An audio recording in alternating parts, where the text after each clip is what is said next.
Differentiate between slogans and solutions. All too often, we fall prey to beautiful slogans, to emotional phrases. We start trumpeting the slogan as if it is a solution. Slogans help win elections, not solve problems.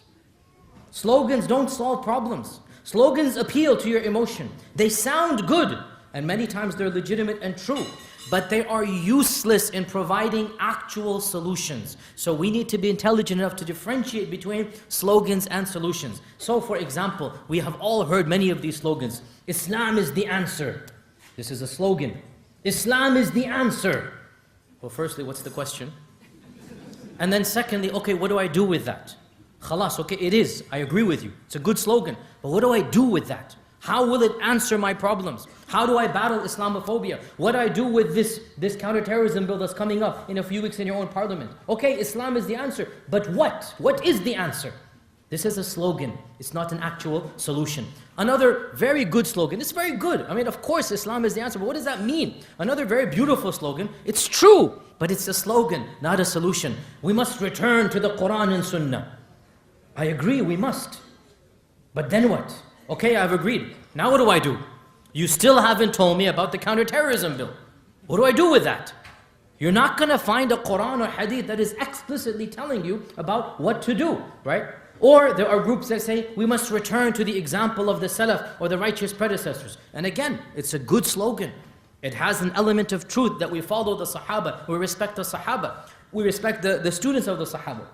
But tell me, how did those early generations mobilize against the Islamophobic media?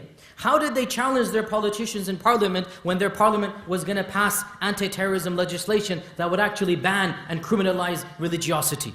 You're not going to find anything like that because it didn't happen to them.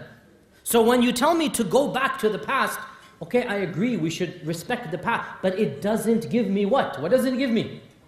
A solution. This is a slogan. And you know, there's a beautiful incident. You know the first group to have a slogan? It was a heretical group called the Khawarij. You can look them up. I've given talks about them. A fanatical group, Khawarij. And they were in the time of Ali ibn Abi Talib. And they opposed Ali. And they had a beautiful slogan. What was their slogan? We want to judge by the Quran. This was their slogan. We want to judge by the Quran. How beautiful. Who doesn't want to judge by the Quran? And they opposed Ali because they said you're not judging by the Quran. So it is narrated in the books of Tariq, Ibn Kathir and others, that Ali radiallahu anhu called them, their leaders, the ones that were willing to talk to him, to his majlis, his whatever room, and he called for a copy of the Quran to be brought out. And in those days, the copies of the Quran were bigger than this podium because there was no paper. They would write on camel. And it was massive. You might have seen pictures. In those days, the Quran was like 3 feet by 5 feet by 4 feet high. Massive books, right? Because imagine every paper is leather. Imagine how thick you're going to have it. And the copy of the Quran was something kept in the main masjid or something. The houses only had surahs. They didn't have the whole Quran until paper came. So he brought this massive copy of the Quran into the parlor, into his, the legislation room. And he said, in front of these Khawarij, he said to the Quran, judge between us. Of course, nothing happened. He spoke again, O Quran, judge. And nothing happened. Until one of the Khawarij said, O Amir O Ali, the Quran is not going to speak to you and tell you the judgment. So Ali said, radiyallahu anh, that's exactly the point. You're calling for the Quran to judge. What do you mean by this slogan? Do you expect the Quran to speak to you directly? What do you, it's a slogan, it's not a solution. And he showed them the difference between a good sounding slogan and between an actual solution. In the end of the day, humans have to read the Quran and interpret it. The slogan sounds good, return to the Quran and Sunnah. Okay, valid, but then what? So we need to differentiate between a slogan and a solution. Unfortunately, a lot of times we get emotional and we use the slogan to trumpet any solution. No, slogans have their place and solutions have their place.